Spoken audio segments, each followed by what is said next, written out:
Hello guys! Hello! This is for Leo. Welcome dito sa aking channel, Kapalaran 888 Leo. Alamin natin kung anong messages, vibration, gabay, energy para sa lahat ng Leo. Tingnan natin kung anong message, kung ano information, kapalaran para sa usaping pera para sa inyo.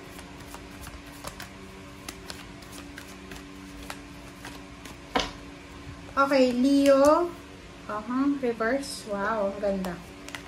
Reverse na. Ang galing na ito. All tied up. Okay, so Leo, matagal ka bang nakaranas ng financial problems? Kasi all tied up to na reverse eh. So, ibig sabihin, matagal kang nag-alala na wala kang trabaho, wala kang pera, maybe may trabaho ka, pero hindi malaki yung kinikita mo. Sinasabi ng baraha sa'yo na marami kang pinagdaanan na financial problems, marami kang issue financially na pinagtagumpayan, parang ganun. So, sinasabi ng baraha sa'yo dito, Leo, na if ever lang na naandito ka pa rin sa sitwasyon na to. Restrictions kasi to guys eh.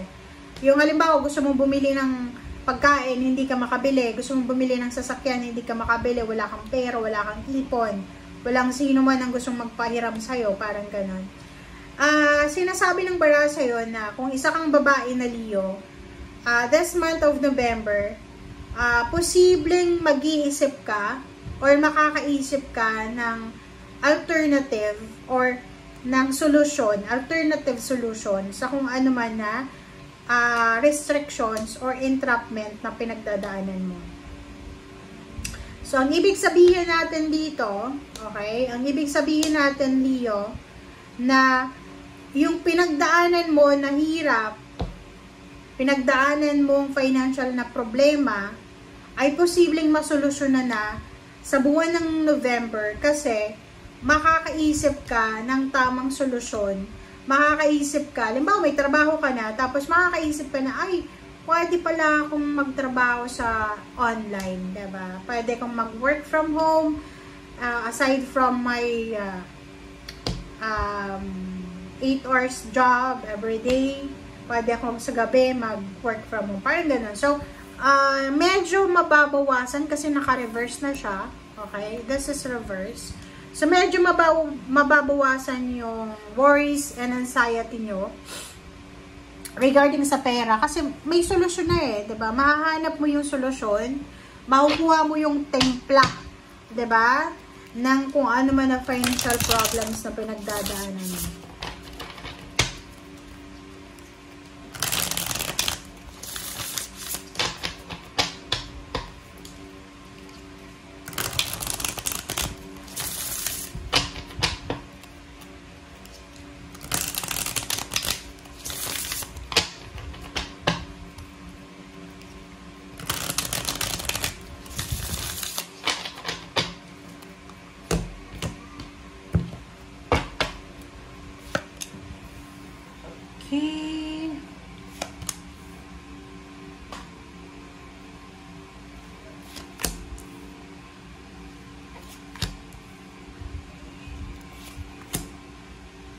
Okay.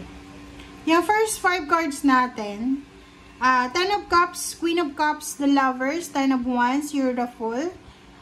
Leo, kung makikita mo dito, sinasabi ng baraha sa'yo na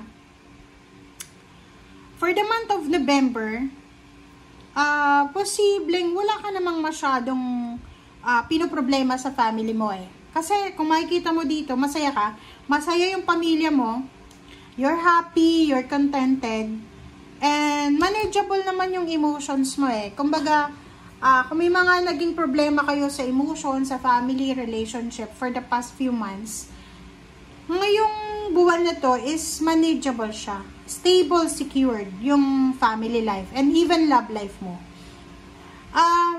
Kaso lang, in terms of job or career, nakikita ko sir dito na sobra-sobra kang busy.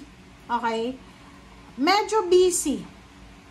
medyo or sobrang busy siguro. Sabihin na natin.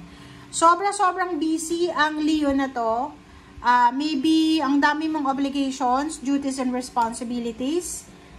Busy din yung ibang Leo sa bago nilang trabaho. Maybe may bago kang trabaho or posibleng kailangan mong magpaka-busy. Kailangan mong kumita ng malaki kasi marami kang obligations. Duties and responsibilities. Parang ganun. In terms of mga single na Leo, kung kayo ay single, siguro wala kayong oras para sa love life nyo. Kasi nakafocus kayo sa trabaho. Okay? Okay, mag-iingat lang tayo, Leo. We need to be careful. Careful lang tayo. Mag-iingat ka kasi possible na may mga tao dito sa paligid mo na nakikita nila na you're busy diba? Like friends, relatives. Yung mga halimbawa, okay, halimbawa lang to, may negosyo ka or may trabaho ka, bago ka lang sa trabaho, tapos yung mga kaibigan mo, may mga trabaho sila, pero secured na yung finances nila. Tapos, yayayain ka nilang magbakasyon, yayayain ka nilang mag-party or makipag-inuman.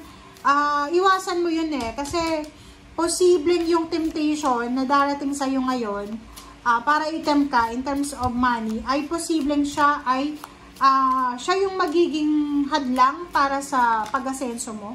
Diba,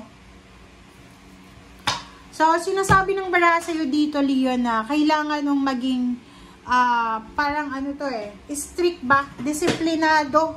Okay, kasi minsan, diba, ang tendency niyan is pwedeng pag nakita mo yung mga kaibigan mo na nagsasaya, kahit 3 days ka pa lang sa trabaho mo or sa business mo, lalo na yung mga business, isasara mo yung business mo kasi kailangan mo mag-party, parang ganun.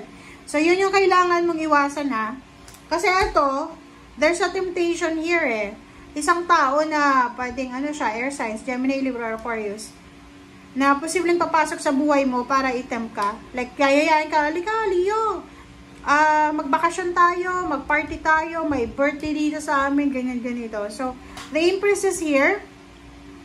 Sinasabi ng barahan na kailangan mong baguhin yung dati mong mindset, dati mong hobby. Kung dati ay nakafocus ka lang sa happy-happy, go lucky, chill-chill, ngayon, sinasabi ng baraha sa Leo, in terms of money, kailangan magseryoso. Kailangan mong seryosohin yung ginagawa mo. As much as possible, iwasan natin yung distraction. Okay? Kasi minsan, diba, yung social media nakaka-distract talaga siya Okay lang kung ang tagal mo na dyan sa trabaho mo or business mo. Paano kung kakasimula mo pa lang zero the full diba? Like, halimbawa, kakasimula mo pa lang sa trabaho or sa business, tapos pagod ka na. Siyempre, kakasimula mo pa lang hindi mo pagamay yung trabaho. Tapos, magrarant ka sa kaibigan mo, yayayain ka, sasama ka. No.